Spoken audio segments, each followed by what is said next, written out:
another kalituhan or confusion na gusto ko pong bigyan ng linaw. May binanggit po ang Bible na makikita siya ika ng lahat ng mga mata. Ayon. May nagtanong nga naman sa akin, ano yung ibig sabihin makikita siya ng lahat ng mata? Ibig sabihin ba bigla ang darating siya itong panahon na ito? O ayan na po ang sinasabi ko. Mahilig tayong, mahilig tayong magsabi ng mga verses, ganon-ganon, without explaining it to them. At yan po ang delikado. Diyan nagkakaroon ng kalituhan at mga bagay na gumugulo sa isipan ng mga tao. Bilang mga mangangaral ng Panginoong Hesus, malaki ang responsibilidad natin na ito nga naman ay sabihin natin ng buong katotohanan. Ano po yun? Hindi pwedeng basta sasabihin mo lang tapos medyo malabo. Iklaro natin mabuti. Pati umulus doon nga sa kanyang tagiliran. Makikita rin siya. Ika, di po ba? Ngayon may nagtanong, kailan po magaganap yan? Ayon. Okay? Now, if you don't rightly divide the scriptures, tapos, sige, preach ka, nasa street ka, preach ka, repent. May nakalagay kang repent, may nakalagay kang nakasabit dito sa liig mo na parang something like, ang dami sabi nida po niyan. Maniwala kayo sa akin. May dala pang supot na mga pera. What is that? Ha? Sigaw ka ng sigaw. Repent. Makikita siya lahat ng mga mata. Ganun. In-explain mo ba sa tao? No. Hindi. Definitely hindi. Kasi hindi ako tatanungin ng mga ibang kakilala ko kung hindi. Kung in-explain mabuti sa kanila. Hindi po ba? Okay. Makikita siya lahat naman. Listen to this. This is a matter of life and death. This is very important. Okay. Yung rapture po, yan po ang hinihintay nating event. Anytime it will take place. Inevitable po yan. Amen? Pero, walang nakakaalam. Yung second coming, madali pong malaman. Kasi pag nag-rapture, bilang ka ng 7 taon, that's it. Second coming na. Pero yung rapture, ayan yung sinabi niya, walang nakakaalam. Marami pang nalito dyan eh. Kasi sabi nila, even si Jesus Christ hindi alam. Ay, syempre si Jesus Christ, nagpakababa siya noon. At nasa state siya noon bilang tao. Then right now, syempre, nag-restore na yung kanyang pagka-Diyos. Alam niya na yun. Siya yung darating, di niya alam. Ano ba yan? Okay. Ito pong gusto ko sabihin. Anytime now we are waiting for the rapture. Ang rapture po, mangyayari yan biglaan. Mawawala tayong mga believers dito sa mundong ibabaw na ito. Amen? Pero ang tanong, nakita ba ng mga mata si Jesus? Nakita ba siya ng mga naiwan? Nope. Hindi. Amen? So, hindi rapture yon. Yung sinasabing makikita siya ng lahat ng mata, even nga yaong umulos sa kanyang tagiliran. Makikita rin siya. Di ba? Maski nung umulos doon sa kanyang tagiliran. Pero, hindi yun sa rapture. Kailan ngayon yung exciting? And then, okay, balik tayo. Na-rapture ng church. Ayun na. Nagkagulo na rito, nagka-turmoil, nagkaroon na ng kung ano-anong pagkalito ang mga tao. Ngayon, merong isang taong lilitaw. Marunong ito magpaliwanag. Sasabihin ng taong ito, kinuha sila ng mga alien. Yun.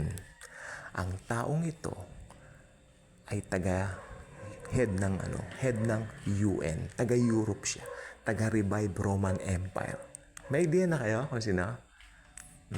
Tinatawag siyang the man of lawlessness, the man of sin, the man of perdition. the Antichrist himself.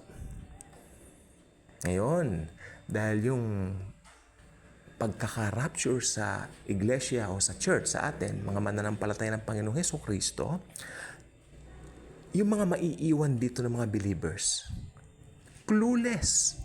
They don't know what happened. Bakit nawala yung mga mahal nila sa buhay ng mga believers ni Jesus Christ? Hindi nila alam yan dahil, yes, hindi sila believers ni Lord Jesus. So, ang Antikristo, magkikipag-peace treaty na ngayon sa Jerusalem, magiging pinakakarismatikong tao sa buong mundo. Guwapo, charismatic, mahinahon magsalita yan, maamo. Pero lahat ng yan ay panlilinlan lang. Sapagkat makukuha niya ang popularity na hindi pa na-achieve ng kahit na sinong tao sa buong sangkalupaan. Ang pinakasikat ngayon na singer sa buong mundo ay si Taylor Swift. Pero walang binatbat ang kasikatan ni Taylor Swift dito sa coming Antichrist. Eto, makinig kayong mabuti sa akin. Importante ito. Pagsamahin mo man ang kasikatan ni Elvis Presley ng The Beatles, Madonna, name all the singers na sumikat. Ito nga, Taylor Swift ka. Pagsamahin mo combined, wala pa po yan sa 3% ng kasikatang tatamuhin ng Antikristo. Bakit ko po yan nasabi?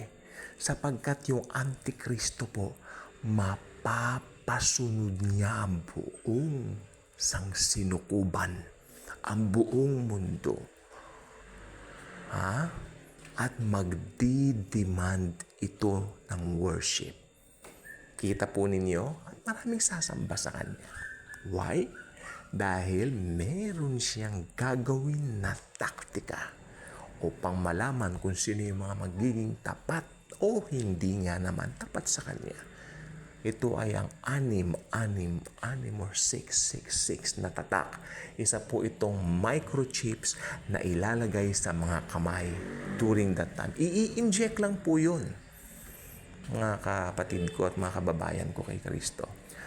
I-inject lang po yaon. Ganun lang po yun.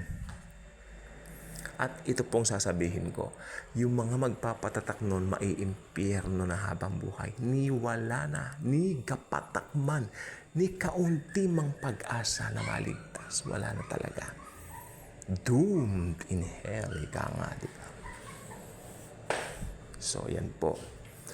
Then after that, to make the long story short, ang Antikristo po sisikat pero magagapi siya ng Panginoong Hesukristo doon sa end ng 7 years.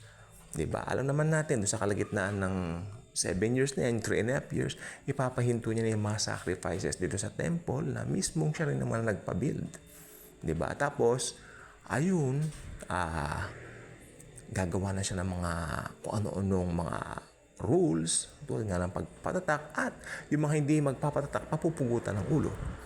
Pero magtatagumpay po ang kabutihan sa bandang huli, sapagkat darating na si Jesus at wawasakin niya ang Antikristo, pati yung false prophet na kanang kamay nitong halimaw na ito.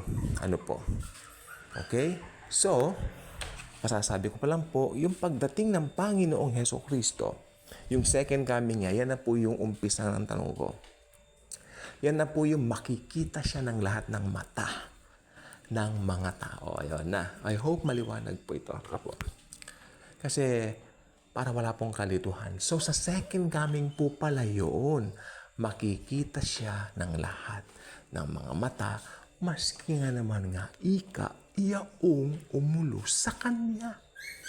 Maliwanag po yan. I hope wala na pong kalituhan sa atin ang kung anuman ang sinasabing yun nga, yung magpagkakakita sa kanya, maging umulo sa kanya. Sa second coming po ito magaganap. Please, kung hindi pa kayo subscriber, inaanyayahan ko po kayo, just subscribe. Okay? Like, share, comment. I need your comments. Malaman ko what's going on in your mind. Christ. And Jesus truly loves us all.